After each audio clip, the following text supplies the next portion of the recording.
So Renee, how was your neurology appointment?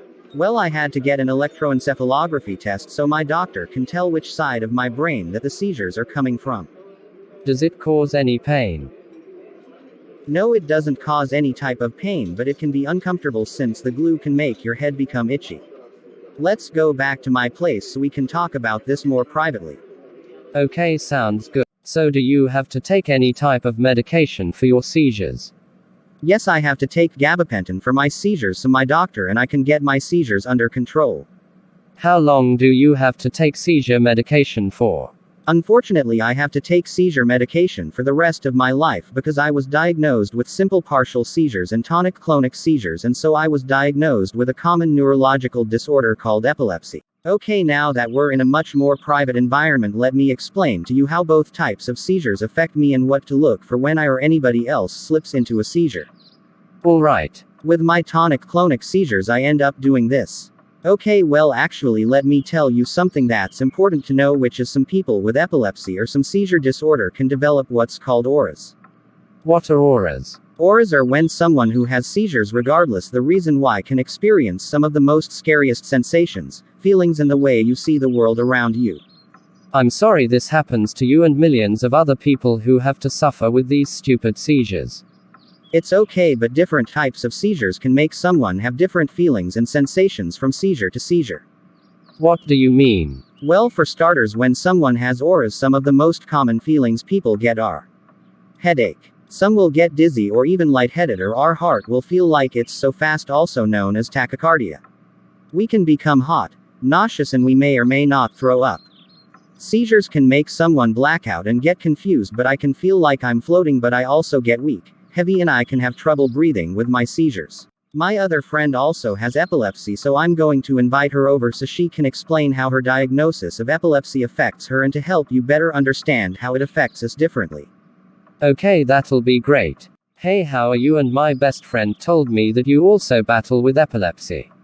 Hey, and yes, I do have epilepsy. If I may ask you, but when were you diagnosed with epilepsy and how has it impacted your life? I actually developed epilepsy after I had a traumatic brain injury from being in a car accident 8 years ago. It has impacted my life in so many ways, such as losing some of my independence. I was in a rollover type of car accident and I don't understand how I got the traumatic brain injury because I was wearing my seatbelt.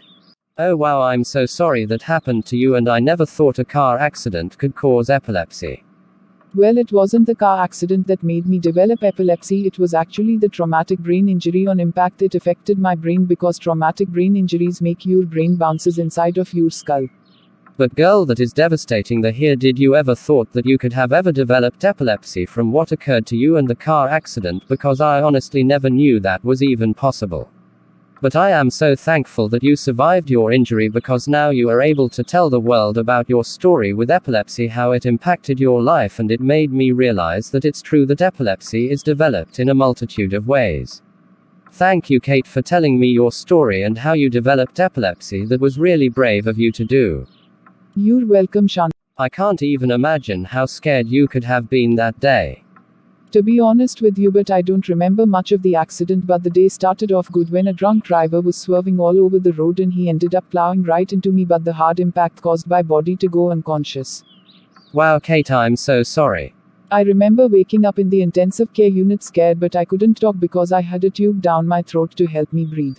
Dang, Kate. So my life has been flipped upside down since the accident. So do you have to be put on anti-seizure medications or no? Because does any type of way that someone develops epilepsy, and will medication help regardless the reason why, or no?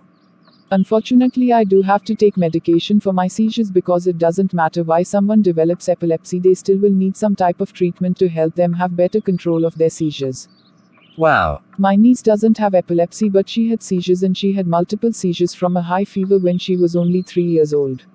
How I thought it is considered a rare instance because people don't normally have seizures from just a fever alone. You're right about that, but except it's different when it comes to children because they are still growing and their immune system is weak, so they are more prone to seizures when they are burning up. Okay, well, I got to run, so I'll talk to you later, so I'll have Renee come back in here. Okay. Well, thanks again for sharing your story with battling with epilepsy. You're welcome. So what did you think about Kate's story with epilepsy? I really appreciated this time with helping me understand what epilepsy is and how it affects people in many different ways. So thank you for it. Well, I need to go to work, but you can come and you can attend our monthly meeting about epilepsy and the safety we need to provide for those who have epilepsy or seizure disorders, so you know what to do to help someone in need. Yes, I would love to attend the meeting, so thank you for inviting me. You're welcome, but this meeting is for the public and it's free to learn about what to do, so let's. Okay, hello everyone. Let's go around the room and introduce ourselves, starting with your name. Hello, I'm Chantel. Hey, I'm Kate. Hey, I'm Marcus. Hey, I'm Pablo. Hey, I'm Ash. So does anyone know anything about seizures? I do know that people who have seizures develop what's called auras. That's correct, but do you know what auras mean? It's when someone who have seizures experience strange feelings and sensations. That's correct, but what else do auras signify with seizures?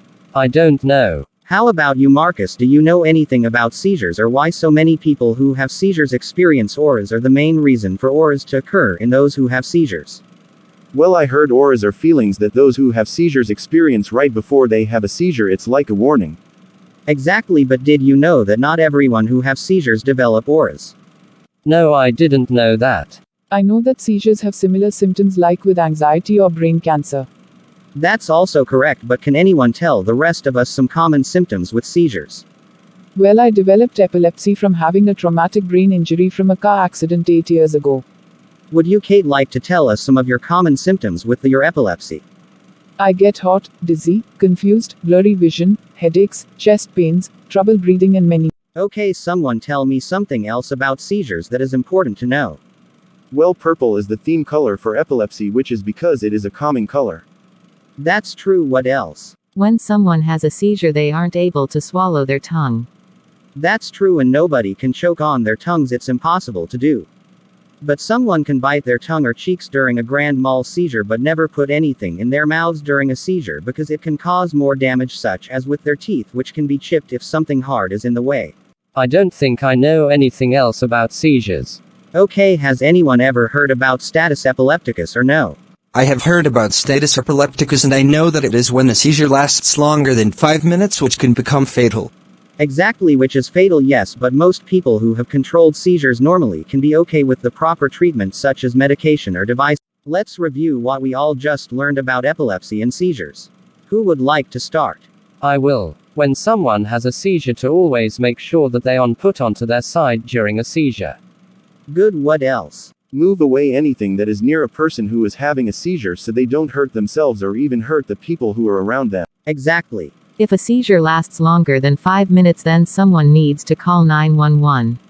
Right on, because that's called status epilepticus, which can become fatal if not controlled.